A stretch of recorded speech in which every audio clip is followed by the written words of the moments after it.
BRS MLC Kalvakuntla Kavitha jail నుంచి బెయిల్పై విడుదలై బయటకు వచ్చిన తర్వాత నుంచి పొలిటికల్గా పూర్తిగా సైలెంట్ అయిపోయారు.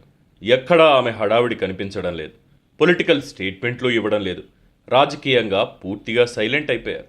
దీంతో కవితకి ఏమైంది, ఎందుకు రాజకీయంగా సైలెంట్ అయ్యారు అనే ఆసక్తికరమైన చర్చ తెలంగాణ రాజకీయ వర్గాల్లో జరుగుతోంది. దాదాపు 10 ఏళ్ల పాటు తెలంగాణ రాజకీయాల్లో కీలకంగా వ్యవహరించిన కవిత మొదటిసారిగా ఎంపీగా గెలిచిన తర్వాత జరిగిన ఎన్నికల్లో పరాజయం పాలయ్యారు. దీంతో ఆమెకు ఎమ్మెల్సీగా కేసీఆర్ అవకాశం ఇచ్చారు.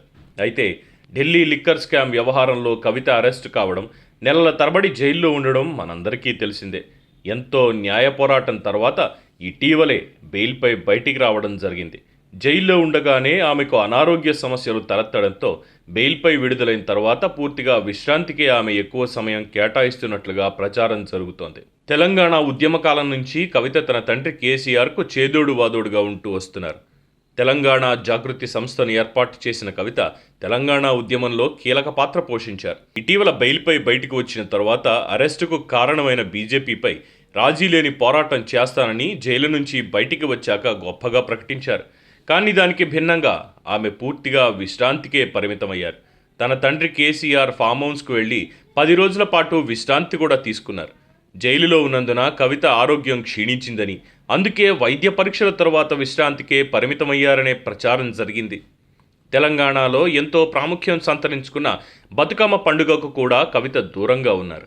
బతుకమ్మ సంబరాల్లోనూ ఆమె పాలు పంచుకోకపోవడంతో ఆమెపై రాజకీయ చర్చలు మొదలయ్యాయి. దీంతో అసలు కవిత రాజకీయాల్లో కొనసాగుతారా లేదా అనే అనుమానాలు అందరిలోనూ నెలకొన్నాయి. ప్రస్తుతానికి రాజకీయంగా సైలెంట్గా ఉండడమే మంచిదని, ఎన్నికల సమయం నాటికి యాక్టివ్ అవ్వాలని తమ తండ్రి బీఆర్ఎస్ అధినేత కేసీఆర్ ఇచ్చిన సలహాలతోనే కవిత రాజకీయంగా సైలెంట్గా ఉన్నారని తెలుస్తోంది. మరి కేసీఆర్ సలహా కవితకి రాజకీయంగా మంచి చేస్తుందా, లేక బీజేపీలో ఒక అవగాహనకు వచ్చినట్లు ప్రజలకు అర్థమయ్యి ఆమె భవిష్యత్తుని ప్రశ్నార్థకం చేస్తుందా అన్నది తెలియాలంటే మరికొంతకాలం వేచి చూడక తప్పదు.